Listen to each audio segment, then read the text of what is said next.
The pill was oval, pale yellow, and had a faint, bitter smell that Eli had learned to associate with Tuesday mornings before he was old enough to know what association meant. He took it the way he took all the pills. At the kitchen table, with exactly half a glass of water before breakfast, because his mother had explained when he was 6 years old that the medication was absorbed better on an empty stomach and that the timing mattered. He had believed this. He had believed all of it, in the way that children believe the facts given to them by the person responsible for their survival, which is to say, completely, and without the tools to do otherwise.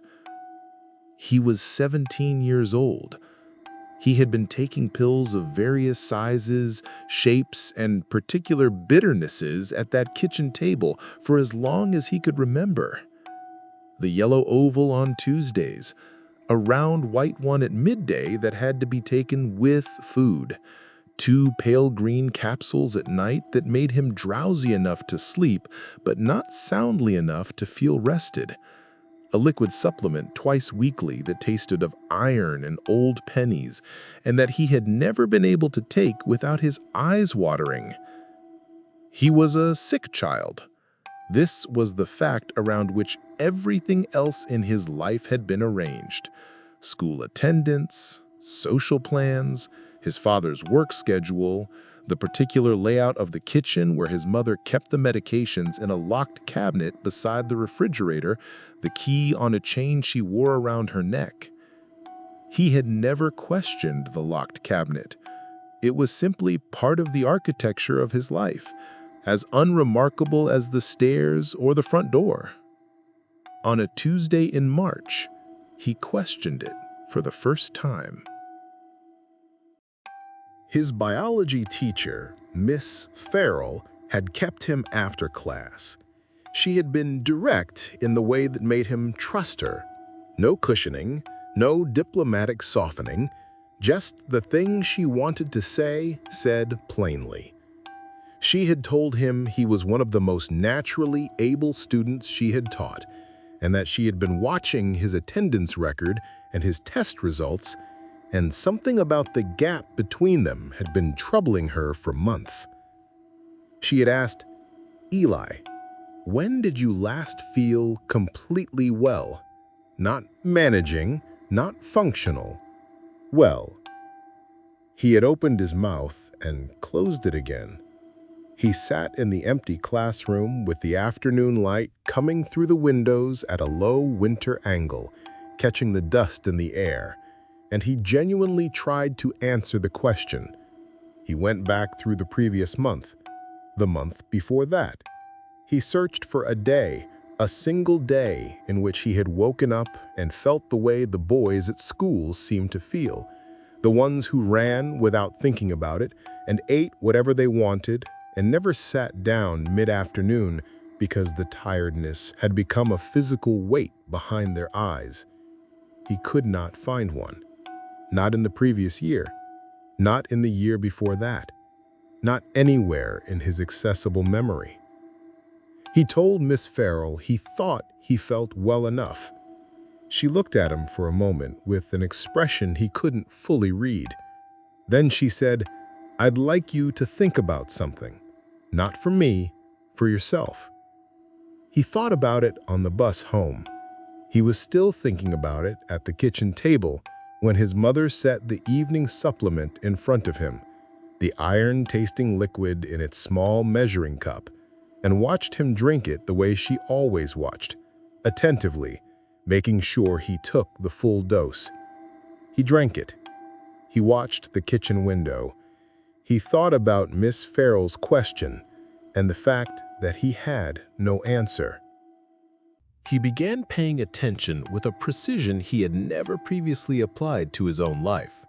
He started a private note on his phone, nothing elaborate, just timestamps and observations.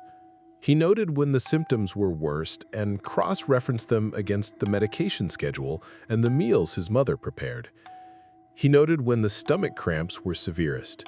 He noted with the careful honesty of someone documenting evidence rather than experience, that the cramps were most acute on the mornings following the iron supplement, that the fatigue that pinned him to his bed on bad days was worst on the mornings after the green capsules, that on the 4 days the previous October when his mother had been in Bristol for his aunt's surgery and his father had not known which medications to give and had simply not given any, Eli had felt, he wrote this in the note and stared at it for a long time afterward, like a different person, like someone who lived in a body that worked.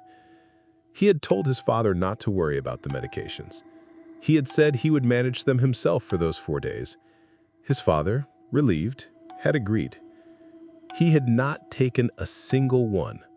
4 days without medication had been the best 4 days of his remembered life. He had slept and woken up rested. He had eaten breakfast without the nausea that usually arrived 40 minutes after the yellow pill. He had gone for a walk the second afternoon, just around the block, nothing significant, and come back not exhausted but simply a little warm, the way walking is supposed to make a person feel. He had not understood what this meant at the time. He had told himself his body had simply had a good spell. He had told himself a lot of things. He found the blue notebook on a Saturday morning in May, when his mother was at the supermarket and his father was cutting the grass in the garden, the sound of the mower, a low, steady drone through the kitchen window. He had not been looking for it. He had been looking for a charger in the drawer of his mother's bedside table, and the notebook was there, underneath the folded scarf, small and hard-backed and bound in dark blue cloth. He had seen it his entire life, had seen her carry it to every appointment, watched her open it on her knee in waiting rooms, noticed the way doctors leaned forward to look at it when she presented it to them.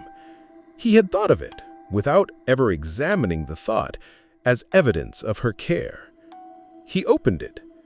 The entries started when he was 4 years old.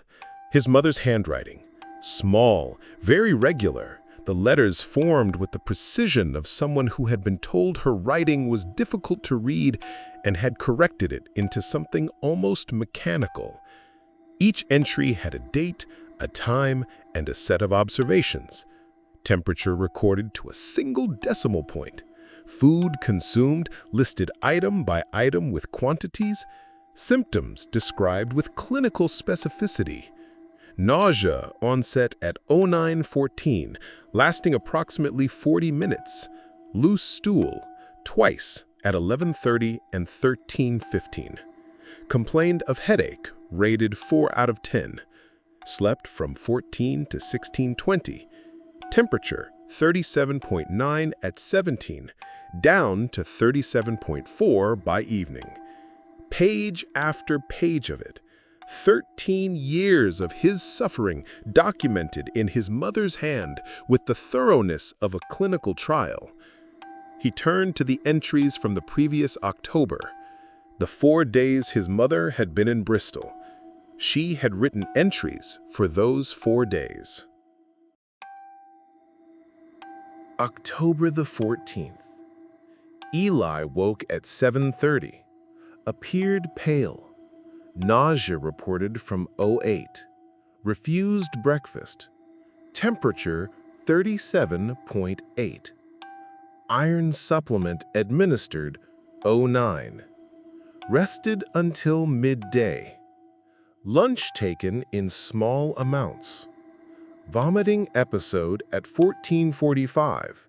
Duration approximately 15 minutes. Green capsules administered at 21 o'clock. Settled by 22 o'clock. Eli stood at his mother's bedside table and read this entry 3 times. On October the 14th, he had woken up feeling better than he had in months. He had eaten a full breakfast, toast and eggs, because his father had made them and his father did not know about the dietary restrictions and Eli had not corrected him. He had walked to the corner shop in the afternoon to buy a bottle of water and a chocolate bar, and he had eaten the chocolate bar standing on the pavement in the October sun and felt the sun on his face and thought of nothing in particular. He had not vomited. He had not taken a temperature. No one had administered anything at 9 in the morning because the cabinet was locked and the key was around his mother's neck in Bristol. The entry described a day that had not happened.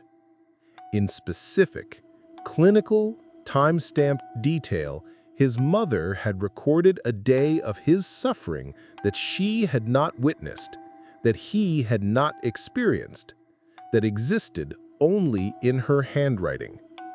He turned to October the 15th. She had written this entry too, and the 16th, and the 17th. 4 days of fabricated illness. 4 days of symptoms he had not had, medications she had not administered, vomiting that had not occurred, temperatures she had not taken, all of it in the notebook she had carried into every consulting room, in every specialist's office, in every city they had visited together. All of it read by doctors who had found her thorough. He closed the notebook. He put it back exactly as he had found it. He closed the drawer. Then he sat down on the floor of his mother's bedroom because his legs had decided they were no longer going to hold him up, and he put his back against the bed and looked at the wall opposite and tried to locate the place in himself where the understanding was arriving, because he needed to know how large it was before he could decide what to do with it. It was very large. Outside the window, the lawnmower droned on. His father, who did not know. His father, who apologized every night during those 4 days for forgetting the medications that had never needed to be remembered. He got up off the floor. He went to his room. He closed the door. He sat on his bed and he looked at his hands, which were shaking, a fine, almost invisible tremor that he recognized because he had seen it before when the medication levels were wrong. And he understood now with a nausea that had nothing to do with any pill what that tremor had always been. He picked up his phone and opened his email and typed Ms. Farrell's address from the school website. He wrote, "I found something this morning, and I don't know what to do with it, and I need someone to help me who my mother hasn't chosen. I know this sounds strange. I can explain what I found. I just need someone to know." He pressed send before he could rewrite it. Downstairs, he heard the front door, his mother, home from the supermarket, her voice calling up the stairs. She had picked up the broth he liked. He listened to her moving around the kitchen below him, the familiar sounds, the refrigerator opening, the particular sound of the locked cabinet's mechanism, the soft, specific click of it closing again. He looked at his hands. The tremor had stopped. He did not know, sitting on his bed with the phone in his hands and his mother moving around the kitchen below him, what would happen next. He did not know who would believe him or how you proved that a documented history of suffering had been manufactured by the person who documented it. He did not know if the notebook was enough, or if there were other notebooks, or how far back this went past the page he had found that covered 4 days in October when she had not been in the house. What he knew was this: he had not vomited on October the 14th. He had eaten a chocolate bar in the sun, and his mother had written in her small, precise handwriting that he had vomited at 14:45 for approximately 15 minutes. That was real. That was in the notebook, and the notebook was in the drawer. His mother called up again. "Dinner in 20 minutes!" He called back that he would be down. He sat for 10 more seconds. Then Miss Farrell's reply came through. 3 sentences. The last one, bring the notebook if you can. Don't take the evening medication tonight. He read it twice. Then he went downstairs for dinner. He sat across from his mother, and he ate what she put in front of him, except the broth, which he said had gone cold. And she looked at him with the specific, attentive warmth she had always looked at him with. And he looked back, and he held her gaze, and he did not look away. When she went to get the evening capsules, he held his hand flat on the table and made himself look at it until it was completely still. It took 47 seconds. Then she came back,